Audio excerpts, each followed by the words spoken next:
Dobro jutro, moje dame.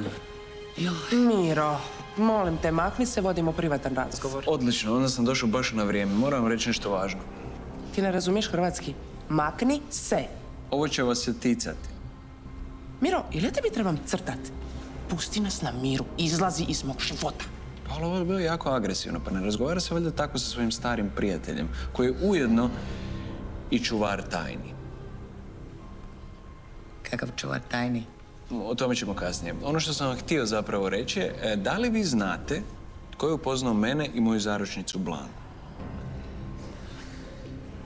Imate 3 puta za pogađati. Ok, ja ću vam reći da ne pogađate. Vaša najbolja prijateljica Marta. Što nije to nevjerojatno? Koja je to slučajnost da je baš ona moj vjerni kupit? Predivno. Marta. Kao Marta Novak.